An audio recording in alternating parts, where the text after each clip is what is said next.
Welcome back to the Transaction Care Podcast. I'm your host, Lillian Hernandez, and this is episode 61. We will be discussing business failures, lessons, and recovery.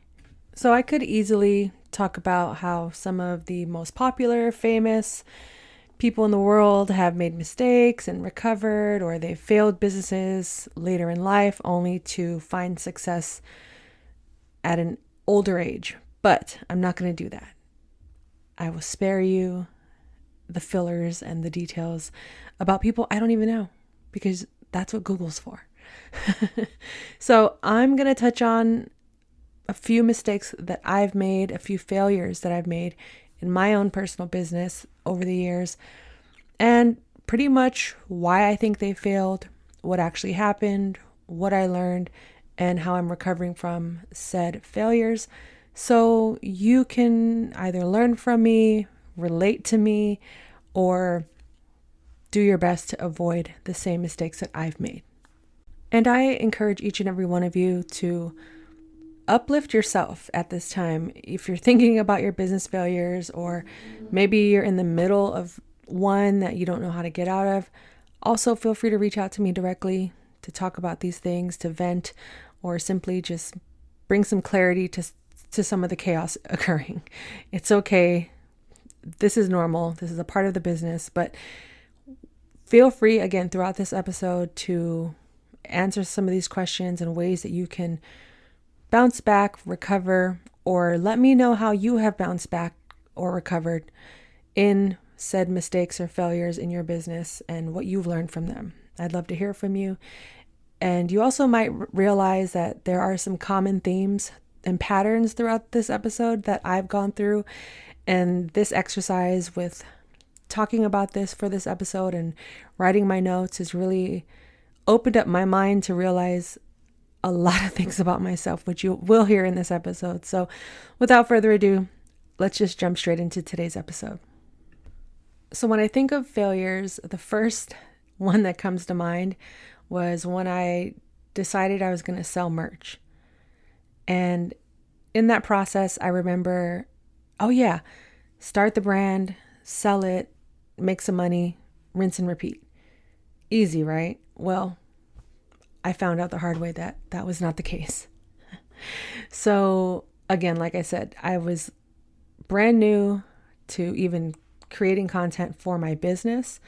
I had done it on a personal level, but I never really took it serious. So I didn't fully understand the necessities and the requirements and the time and effort it would take to build out a brand well known enough in order for people to support and want to buy from you.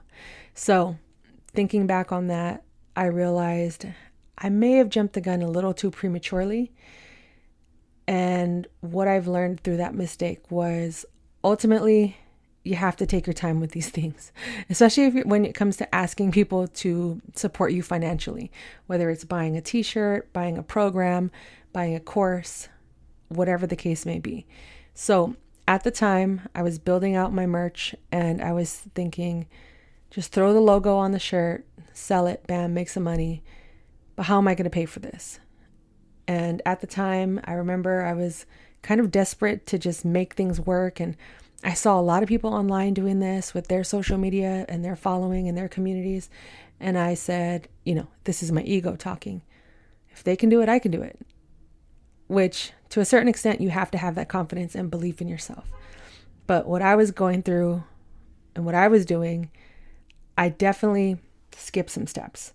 So you definitely want to build a community before you do any of this. So at the time, I had taken just whatever logos I had at the time. Again, it was rushed. It was sloppy. I didn't even like the design.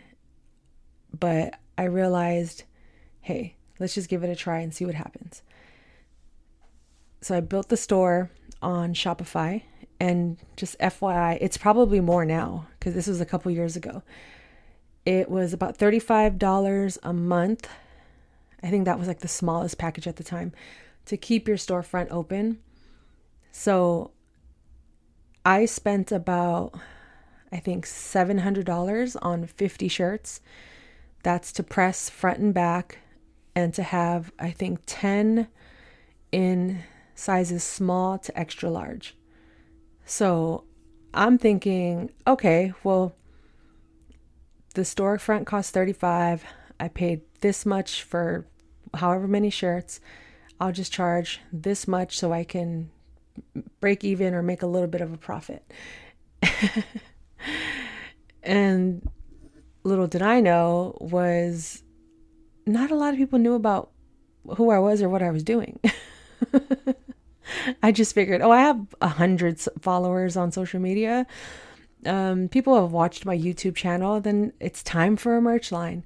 But no, I think the misconception, and I'll bring this up in another failure I've had in my business, but I think a big misconception is it's easy to make money online, but people forget that you need to have a brand. You need to have brand awareness. People need to know who you are, and you have to establish trust with them before you can absolutely ask them just for money, even if it's $5 or $500. I need to trust you. So, to summarize my whole merch experience, it didn't go as planned. I ended up kind of biting the bullet and saying, you know what? I'm going to chalk this up as a loss. This is a wash. And this was after about 6 months of just trying to push my merch line and no one buying anything. After a while, I was like, you know what? I'm done, because $35 times $6. $35 times 6 is more money lost than I had intended on, right? So let me do the math. Yeah, $210 lost because of my ego. So after a while, I said, you know what? I'm going to use these shirts as promo, because I didn't even like the design anyway. I love the one I did on the back, but the one on the front, it's actually, if you're, you guys aren't watching. I'm live on TikTok right now. It's the logo that's on the front of the shirt I'm wearing right now. And someone else designed it. And I figured, just throw it on the shirt. I didn't even think about sizing. I didn't even think about placement. And mind you, I have a certification from the Parsons School of Design in streetwear. So I knew better. So this was my fault for being impatient, for rushing, for just thinking it's go time. I have to do this right now. And it comes down to God's plan, not mine. So I turned the shirts that I did make into promo shirts. I would wear them in all my videos, which you'll see. It's the black t-shirt. I wear them when I work out. It's my wardrobe. It's everything. I give them out to people I connect with online, my supporters, my family and friends. Because at this point, again, it was a failure. It was a mistake on my part that didn't work out the way I envisioned. And all I can do is learn and take the lessons from that and do better next time. So the question is, will I ever sell merch again? And the answer is yes. 100%, 110% yes, absolutely. Simply, though, when the time is right and the budget is right. And shout out to anyone that has received a shirt. You know who you are. Thank you for supporting. Thank you for wearing the brand proudly. I appreciate each and every one of you. And if you do want a shirt, DM me. We'll work something out. Okay, so the next business failure that I experienced was launching a private community prematurely. Once again, this is why we do not need to get caught up in the hype of the internet. Let me repeat that. This is why we don't have to get caught up in the hype of the internet. As much as I love a lot of these business influencers and content creators, when they talk about starting a community, they tend to leave out the fact that, once again, you need to build a brand first. Who you are, what you represent, who your target audience is, what value you are providing, and all of that fun, interesting stuff in order to get people to trust you. Because brand awareness is one aspect, but then to have trust with your customers, with your clients, with your audience, with your supporters is so important.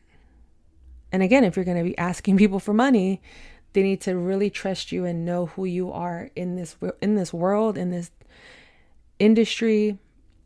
Even if you are an expert, it's not going to guarantee customers, profit, anything. So with that said, brand recognition is key. And again, why should people pay you $7 to $35 a month or more if they don't trust you? I know how I am with my money. If I am loyal to you, take my money. It's that simple. But if I don't know you, it may take me a few months before I actually commit.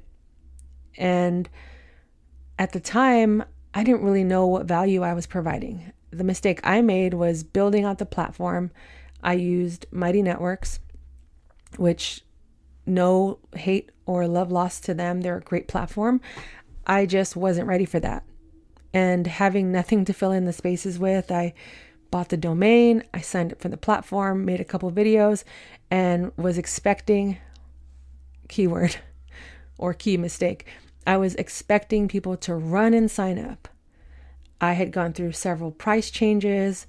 I had emailed people directly asking to see what they're looking for, what they want, when in actuality, what I should have done was planned it out a little bit more thoroughly, probably waited a few months or the top of the year to connect with people more, again, build that brand awareness and trust.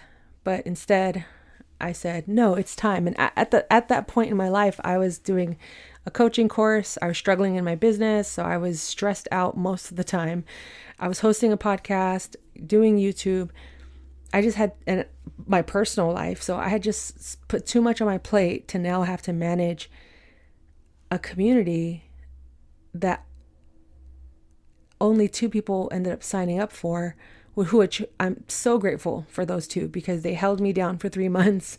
We kept the doors open for 3 months, but although it didn't work out and they were very understanding, I definitely learned a lot from that time in that moment. And I definitely jumped into the deep end with this one. And instead of starting out small, showing up more consistently on social media, again, getting clear about my messaging on what I do. And also probably would have been better if I had used a less comprehensive platform like Patreon instead of Mighty Networks, or even created like a private newsletter for a couple bucks a month. And looking back at it now, I definitely, again, I can be very extreme, 0 or 100. There's no or, it's just, there's no 2, it's just 0 or 100. There's the 2, there's no gray area. And that's something I've been actively working on for the last, I'd say, year and a half. So the question is, regarding having a community, a platform, will I ever launch another private community? And the answer to that question, sorry, I'm stumbling over my words. I'm reading my notes, but I'm also talking from my heart. So bear with me. Thank you for bearing with me. But the question is, will I ever launch another private community platform again? And the answer is, again, yes. 110% yes, absolutely. In fact, my TC community is live again at the top of August 2024. And mind you, I launched my TC community July 2023.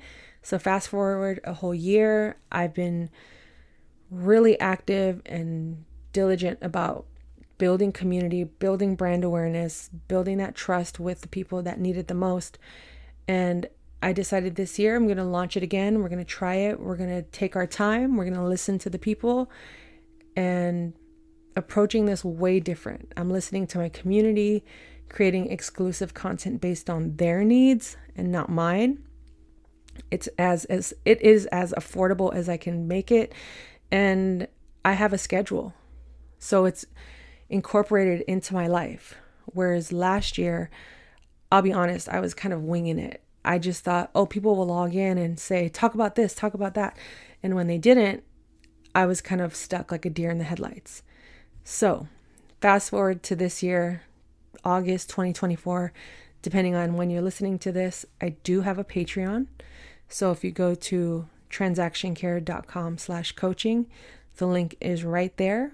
Or you can go look up on patreon.com/transactioncare. Either way, you get access to my exclusive membership program where I'm providing you guys new content on a weekly basis. And as we grow this community, of course, that will increase. But for now, my goal is 10 members. We have about 4 people signed up right now. So yay, to being almost halfway to the goal. And as a bonus, the first 10 members get access to the platform for $7 a month, compared to everyone after that it will cost them $10. And for those curious or interested in joining, I would say this is definitely for any real estate professionals or those wanting to pivot their careers into learning how to operate a business remotely. And of course, transaction coordinators with 0 to, I would say, 5 years of experience. Right now, the focus is transaction coordination. So on a weekly basis, you are receiving either a video, blog, worksheet, PDF, voice notes with tips, advice, checklists, workflows on how to become a TC, how to build a business, how to work like a TC, and everything else related to and in between, like book recommendations, coaching, discounts, and other beneficial information and resources.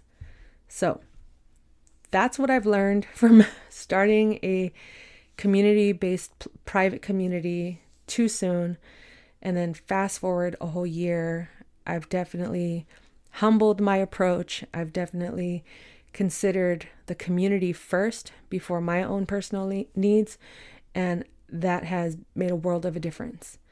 And I'll definitely get into what has impacted the growth and really influenced this decision towards the end of this conversation. So another one of the failures and mistakes that I've realized over the last few years, especially in the last 365 days, is getting new clients is not as easy as it used to be for me. And I will say that is definitely due to the influx of new transaction coordinators in my city, county, and state. And if you really think about it, as someone that's creating content about being a transaction coordinator, I could be my own worst enemy in this situation. What do you guys think?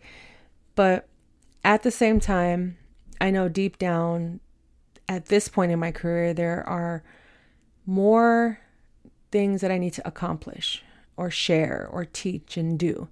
So I don't feel as anxious as I once did because my transaction coordinator business wasn't growing at the pace that it used to.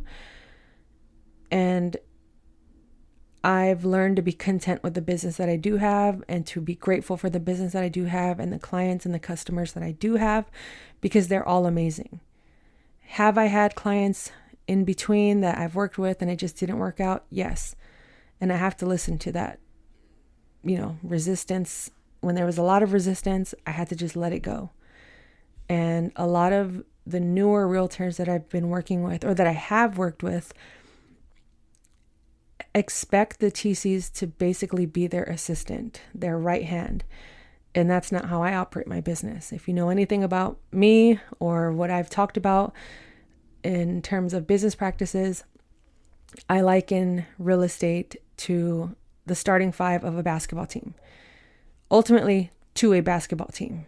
So if we're not working in unison or together to get things done and do our parts individually and collectively, then it's just not going to be a fit. But that was something I had to learn and a mindset I had to adopt over the years. It wasn't something that I just woke up and was like, yeah, I'm going to do that now. I had to stumble. I had to fall. I had my time taken advantage of. It was a result of me being shy and embarrassed to ask questions or to say no.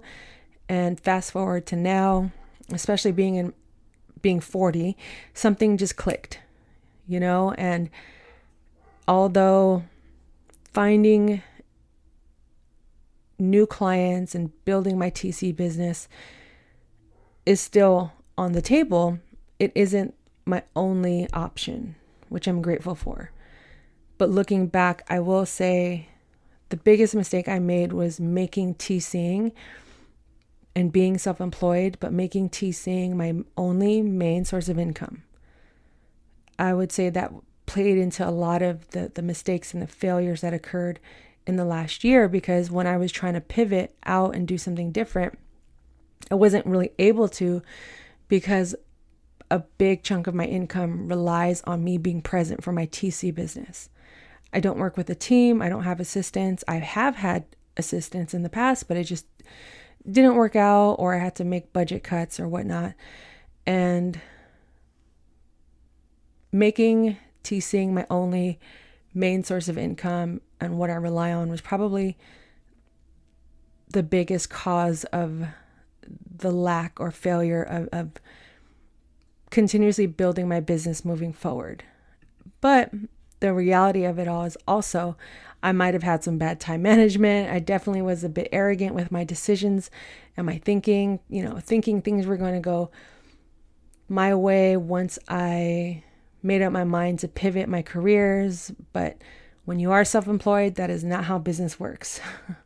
So again, I had to humble myself a lot, and where I'm at today, I am doing better at getting in people's faces in a positive way, whether it's going live or emailing them more often, more frequently in their DMs or comments, etc. Just being more consistent overall. And of course, I am grateful for referrals, because a lot of my business is from referrals and past clients. So getting new business requires so much more effort, more time invested, and of course, patience, something I definitely lack.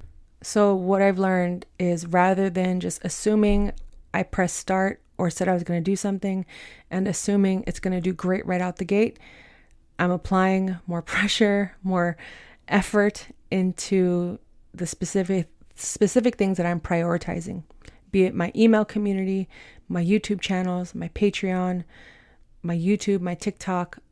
One post that goes viral is amazing, but it is not the answer. And I definitely relied heavily on virality and chasing that, when if I had videos that did well, it wasn't the solution.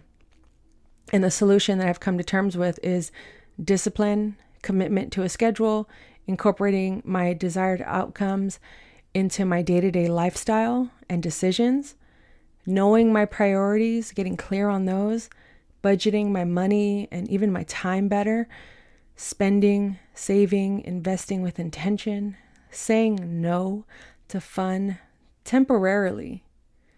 Otherwise, if I continue to say yes to all of the fun, I will have no fun forever. So being crystal clear with my goals and each step required to move forward in taking action is where I've landed. And to kind of backtrack into social media and tapping into that conversation, I will say, as the final business failure that I've experienced, and maybe it's not a failure, but let me know what your thoughts are, especially someone that has said, I want to be a full-time content creator multiple times on multiple occasions. To look back at my first TikTok post being 3 years ago, this podcast approaching 2 years, me being on YouTube for 16 years, but my TC channel has been active for about 3 years, IG 5+ years, and to be barely breaking 500 followers or 1,000 followers on certain platforms after all of this time, when I keep saying, yes, I want to be a full-time content creator. Yes, that's the life I want. But I wasn't investing the time. I wasn't embracing the lifestyle of a full-time content creator. And I also wasn't being crystal clear. Because if you really think about it and you take what I said as a literal statement, then yes, I am a full-time content creator. I wake up and a part of my life is posting on social media. And over the years, I was posting on everything. to the point where I was spreading myself too thin. And for those that create content or have the budget to hire someone to create content, then you know how time consuming it is. It is its own job. It is its own department. So don't allow anyone to fool you into thinking content creation is easy. As much time and energy and effort as it takes to be a transaction coordinator is just as much time, effort, and energy it takes to be a content creator. One just sounds more fun than the other. But as someone that wants to be a full-time content creator, desires to be a full-time content creator, what was I missing? Any guesses? Well, I'll tell you. Paid. A full-time paid content creator. I wasn't being specific. Okay? Let's be honest. I want to make money on social media. Have I made money on social media? Yes, I have. I also use social media as a lead generator. So I reach out to realtors. I reach out to people who need coaching. I talk to people as if they're already my customer, my client, who are interested in becoming transaction coordinators. Do I still have work to do in order to make my messaging more clear? Yes, 100%. Do I still feel like I'm spreading myself too thin across all platforms? No, because right now, and a part of the solution is the commitment I've made to myself this year is I've narrowed down my two favorite platforms to YouTube and TikTok. Yes, of course, I still host my podcast. Obviously, we're still here, right? And shout out to everyone still listening up until this point. But I realized that as a one-person team, managing a TC business, managing my social media content, managing myself, being a full-time auntie, amongst all the other things I have going on in life, I don't have time to be posting on every single platform. I really don't. And if someone were to, I know this is kind of dramatic, but if someone were to, threaten me and say, in order to save your life, you can only post on one or two platforms for the rest of your life, what would you do? Or what would you pick? And it came down to YouTube and TikTok. My love for Instagram has changed, but I have found that focusing on 1 to 2 platforms and narrowing it down to those and being present and being intentional has really made a world of a difference.